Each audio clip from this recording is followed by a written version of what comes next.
आज का मौसम कितना अच्छा है ना। ये काले बादल, ऊपर से ठंडी हवा, मजा आ गया।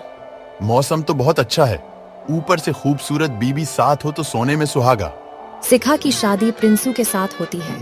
हालांकि प्रिंसू ज्यादा कमाता नहीं था, लेकिन उनके पास प्रॉपर्टी बहुत थी। इसी वजह से शिखा के परिवार वालों ने ज्यादा जांच पड़ताल नहीं की और उसकी शादी प्रिंसू के साथ करवा दी। शादी के कुछ ही दिनों बाद उनके घर में कलेश चालू हो गया। एक दिन रजनी शिखा के कमरे में जाती है। वाह वाह, यहाँ आराम से सोया जा रहा है। घर का काम मेरे समधी जी करेंगे। नहीं माँ जी, मेरे सास ससुर जी करेंगे। बदतमीज, तू होती कौन है ये बोलने वाली? मैं आपकी इकलौती बहू और सारी प्रॉपर्टी की इकलौती मालकिन। मैं भी देखती हूँ। मेरे जीते जी तू मेरी प्रॉपर्टी कैसे लेती है? मुझे भी प्रॉपर्टी लेने की जल्दी नहीं है। चिंता मत करिए माँ जी, आपके मरने तक इंतजार कर लूंगी। नालायक, तेरी माँ ने तुझे यही सिखाकर भेजा है।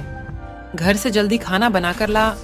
इतना बोलकर रजनी कमरे चली जाती है। कैसी सांस है, बहू से बात करने की जरा भी तमीज नहीं है। अरे बहू, जरा एक कप चाय तो पिला दो। ये लो, एक से पीछा छूटा तो दूसरे चालू हो गए। इतना चाय पीते हैं फिर भी इन्हें शुगर नहीं होता। आ रही हूँ। शिखा चाय बनाने चली गई। इधर रजनी चिल्ला रही है और उधर प्रिंसू। अरे, खाना बन गया या सीधे रात को ही खाना मिलेगा?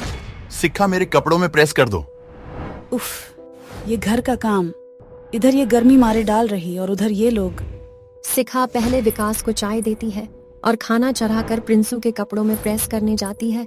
ऐसे ही वो घर का सारा काम खत्म करके छत पर बैठ जाती है। थोड़ी ही देर में मौसम बहुत अच्छा हो गया। शिखा को ढूंढते हुए प्रिंसू वहां आ जाता है। आज का मौसम कितना अच्छा है ना। ये काले बादल, ऊपर से ठंडी हवा, मजा आ गया। मौसम तो बहुत अच्छा है, ऊपर से खूबसूरत बीबी साथ हो तो सोने में सुहागा। वो लोग ऐसे ही बात कर रहे थे, तभी पीछे से रजनी बोलती है। हाँ, लेकिन ये भी मालूम होना चाहिए कि ऑफिस का टाइम हो रहा है और बारिश होने वाली है। आया बड़ा बीबी को घूरने वाला। रजनी की बात सुनकर प्रिंसू वहां से चला जाता है। आपको मेरे से परेशानी क्या है? जब भी हम दोनों को साथ देखती हो, बीच में चली आती है। वो मेरा बेटा है। मैं जब चाहूंगी अपने बेटे से बात करूंगी और इसके लिए मुझे तुम्हारी इजाजत की जरूरत नहीं है। नहीं माँ जी, हम इतने भी बुरे नहीं हैं कि एक माँ को उसके बेटे से दूर कर दे। लेकिन आपसे निवेदन है कि जब हम दोनों साथ रहे तो आप बीच में मत आइएगा। तुम्हारे कहने से? इतना बोलकर रजनी वहां से चली जाती है। मौसम बहुत ही अच्छा था। आसमान में काले बादल, ठंडी हवा, वो दृश्य बहुत ही अच्छा था। और हो भी क्यों ना, इस साल की पहली बारिश जो होने वाली थी। शिखा बादल को देखकर गाना गा रही थी।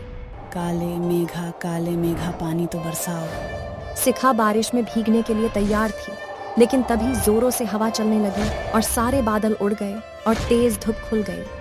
अरे नहीं, इस हवा को भी अभी चलना था। मेरे सारे बादल उड़ गए। शिखा उदास होकर नीचे आ गई। सोफे में रजनी और विकास बैठे थे। तभी रजनी विकास से बोलती है। आपको मालूम है, छत पर एक कौवा चिल्ला रहा था। जब मैं उसे भगाने गई तो पता चला वो कौवा नहीं था। मेरी बहू गाना गा रही थी, काले मेघा पानी तो बरसाओ। बेचारी बारिश का इंतजार कर रही थी और धूप खुल गई। हंस लीजिए माँ जी, जितना हंसना हो। आज नहीं तो कल बारिश जरूर होंगी और उस दिन मुझे भीगने से कोई नहीं रोक सकता। उस दिन तो बारिश नहीं हुई, लेकिन कुछ ही दिनों के बाद मौसम बहुत खराब हो गया। बिजली चमकने लगी और जोरदार बारिश शुरू हो गई। मैं जा रही बारिश में भीगने। कोई जरूरत नहीं है, देख रही हो मौसम कितना खराब है। बिजली गिरेगी तो मर ही जाओगी। मुझे पता है, जब बिजली गिरने वाली होती है तो कान पकड़कर नीचे बैठ जाओ। इससे तुम पर बिजली नहीं गिरेगी। हाँ, वो तुम्हें बताकर आएगा ना। शिखा जी, मैं आपके पास आ रहा हूँ। जल्दी कान पकड़कर नीचे बैठ जाओ, वरना मुझे आपके ऊपर गिरना पड़ेगा। रजनी की बात सुनकर सब हंसने लगते हैं। माँ सही तो कह रही, अभी मत जाओ, थोड़ा माहौल शांत होने दो। माहौल तभी शांत होगा जब बारिश खत्म होगी और मुझे बारिश में भीगना है। शिखा बात नहीं मानती और प्रिंसू को लेकर छत में चली जाती। दोनों बारिश में जमकर भीगते हैं। उन दोनों को बारिश में भीगते देख रजनी और विकास को रहा नहीं गया और वो भी बारिश में भीगने लगे। इस तरह सबने पहली बार